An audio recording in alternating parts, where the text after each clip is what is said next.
akan memproses cepat perkara ini, ya kan?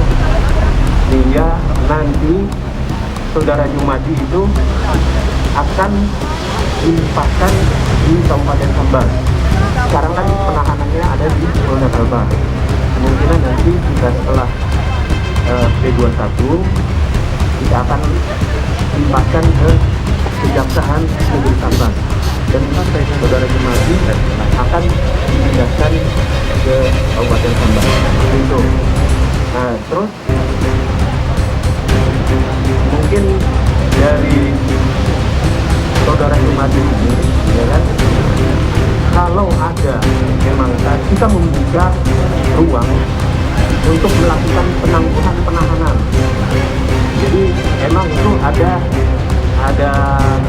ruang hak-hak tersangka, ya, hak-hak tersangka yang kita berikan kepada tersangka untuk melakukan penangguhan penahanan.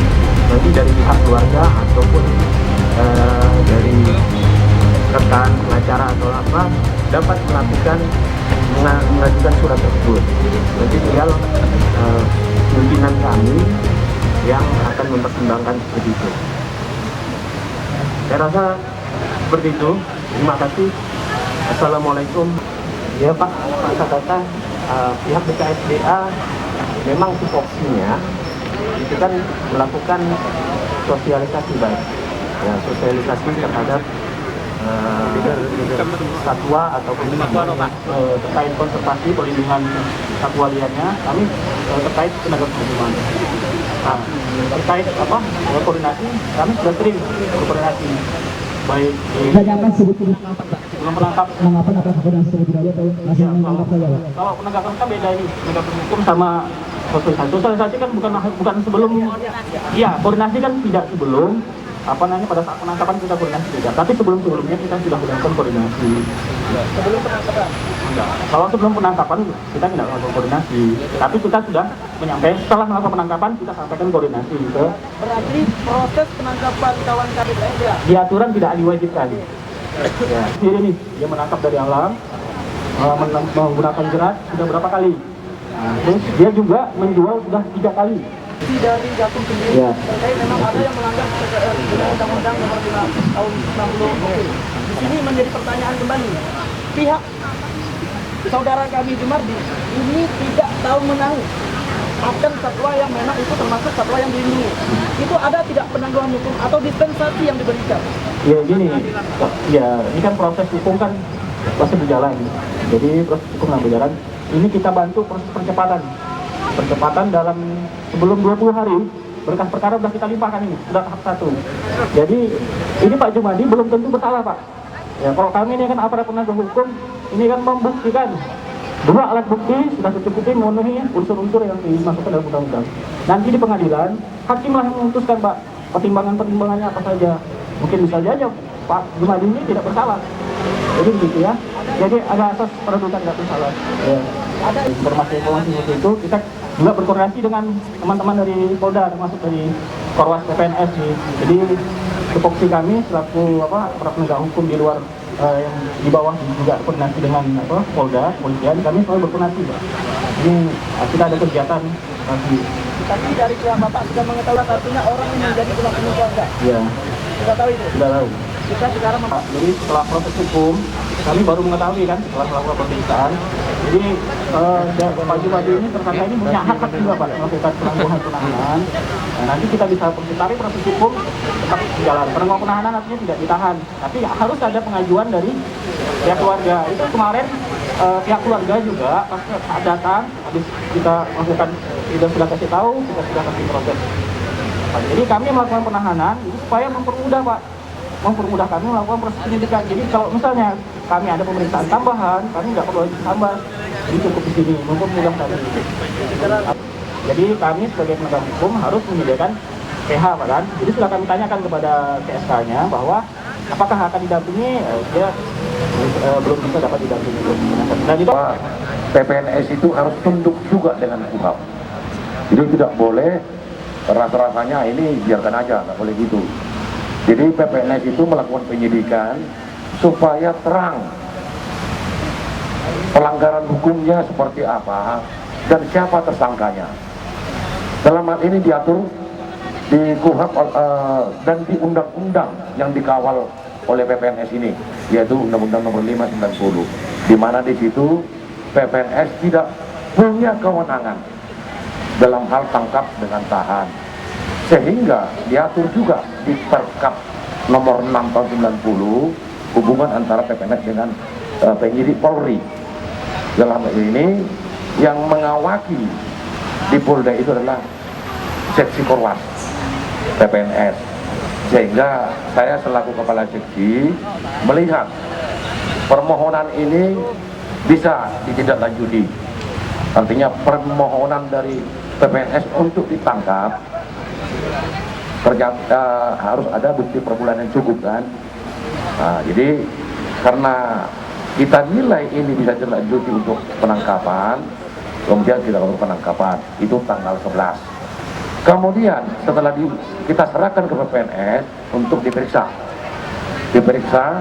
dan PPNS dalam tempo 24 jam itu harus bisa membuktikan atau menyajikan 2 alat bukti yang sah.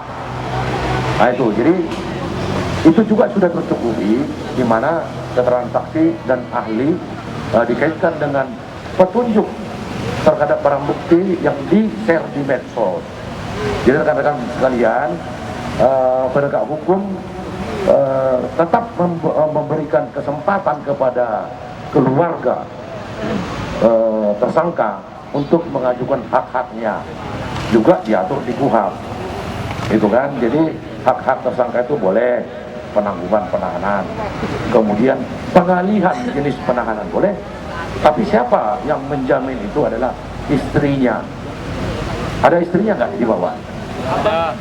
Abang kandung, tolong nanti istrinya membuat kuasa ke abang kandungnya, ya. Nah, sekarang gampang, bola elektronik bisa dikirim, ya bisa. Pada domainnya menilai secara psikologis atau keberadaan daripada tersangka, apakah menjadi tulang punggung, itu semuanya domainnya penyidik.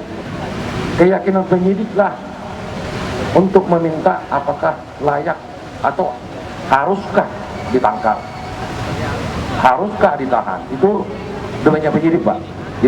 Jadi kewenangan penyidik, tapi diatur di Undang-Undang 590, kewenangan mereka tidak ada tangkap tahan, sehingga meminta bantuan Polda, Pak. Itu, jadi Jumardi kita tempatkan di rumah tahanan di Polda. Nah, jadi saya ulangi lagi, hak-hak dari tersangka silakan Pak diajukan, silakan.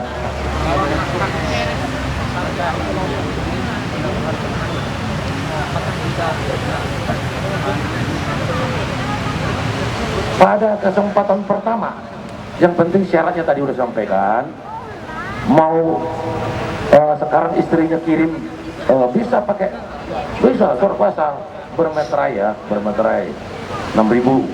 Nah, jadi nanti sekarang udah 10, udah berkorban. Jadi kalau itu sudah ada, kita akan nanti PPNS, jangan salah alamat, harus ke Gakum sana, jangan ke sini, jangan ke Polda, ya. Nanti Polda PPNS mengirim syarat-syarat tadi itu ke kami, bahwa sudah memenuhi syarat untuk ditangguhkan atau pengalihan.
asas moral dan manusiawi BKSDA dan pengecitnya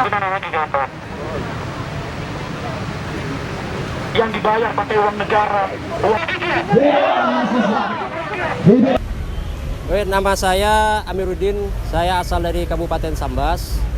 Pada hari ini saya atas nama masyarakat dan kawan-kawan mahasiswa melakukan aksi damai di depan kantor BKSDA meminta agar saudara Jum Mahdi itu dilepaskan dari segala tuntutan.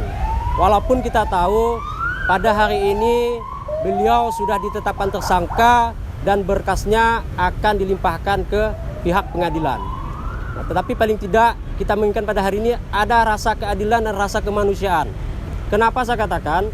Karena korban ini tidak mengetahui sama sekali burung itu dilindungi. Dan saudara korban ini juga menjual burungnya dengan harga 50 sampai 80 ribu melalui media sosial Facebook. Kalau korban ini mengetahui bahwa burung ini dilindungi, tidak akan mungkin korban ini melakukan penjualan di media sosial. Nah, pada saat dilakukan penangkapan beliau bingung karena ditelepon oleh petugas yang menyamar sebagai pembeli bahwa katanya dari Mempawah dan ingin melakukan pembelian burung melalui COD, dan ditunggulah ditebas di Tugu Limau, disuruh membawa semua burung. Setelah dibawa langsung ditangkap, habis itu dibawa ke Pontianak dilakukan pemeriksaan dan pihak keluarga tidak diberitahukan sama sekali bahwa yang bersangkutan ini telah ditangkap.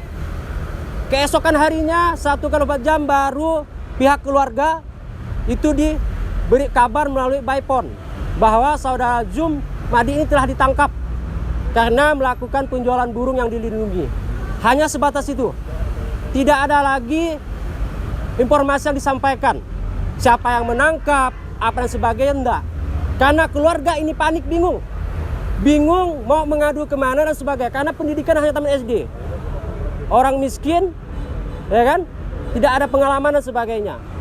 Tanggal 18 baru pihak keluarga beserta rombongan ke kantor BKSDA untuk melakukan dialog dan negosiasi dan mediasi, dan didampingi oleh 3 anggota dewan, wakil pimpinan Pak Ferdinand, Bapak Pahli, dan juga Bapak Junaidi. Lagi-lagi pihak BKSDA mengatakan bahwa ini tidak bisa karena sudah di BAP dan memiliki 2 alat bukti, sudah disampaikan dan sebagainya. Dan tanggal 18 itulah pihak keluarga baru dikasihkan surat penangkapan, Pak. Baru diberikan surat penangkapan. Apakah ini prosedurnya seperti ini? Apakah penangkapan ini menggunakan KUHP? Kita juga tidak tahu. Karena ancaman 5 tahun, denda 100 juta. Berdasarkan KUHP, beliau harus didampingi. Tetapi tidak ada niat nampaknya dari pemeriksaan ini, yang diperiksa ini, untuk beliau ini didampingi. Sampai hari ini beliau tidak ada didampingi.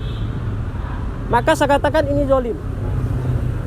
Kita tidak ingin ada Jumadi berikutnya, ya kan? Hanya menjual burung karena pekerjaan tidak ada, dipecat, jerat burung, menjual burung dengan harga 50 ribu, Pak. Karena untuk membeli susu anaknya, ya kan? Artinya tidak ada rasa keadilan hukum pada saat ini oleh dilakukan si penangkap. Maka kita bersama kawan-kawan mahasiswa menuntut, menginginkan agar saudara korban ini dilepaskan dari segala tuntutan. Karena ini berbicara persoalan kemanusiaan. Beliau ini bukan pekerjaan rutin menjual burung, dan beliau ini bukan sebagai penampung burung, ya kan? Beliau ini murni tidak mengetahui, hanya untuk mencari rezeki untuk anak dan istrinya. Bayangkan di rumah, anak umur 3 tahun dan 4 bulan. Bapaknya apabila dihukum penjara, secara psikologis anaknya bahwa telah memiliki bapaknya sebagai narapidana. Di mana rasa kemanusiaan pada hari ini gitu? Keadilan di mana gitu? Kebakaran hutan di mana-mana, ya kan, tidak ada tempat burung, tidak pernah ditindak, didiamkan. hari ini negara tidak memiliki kerugian. Apa yang negara merasa rugi dengan penangkapan burung ini dan jual harga 50.000? Tidak ada, Pak. 50.000, 5 ekor hanya sekitar 205, anggap 1 juta. Kalau beliau ditangkap dan dituntut 5 tahun, habis itu disuruh membayar 100 juta, tidak mampu ditambah masa hukuman, berapa negara rugi untuk memberikan korban ini makan di penjara? Hanya gara-gara seekor burung. Di mana gitu? Maka sekali lagi hari ini kita jauh-jauh dari Sambas dengan kawan-kawan mahasiswa menginginkan agar persoalan ini selesai dan dilepaskan saudara korban.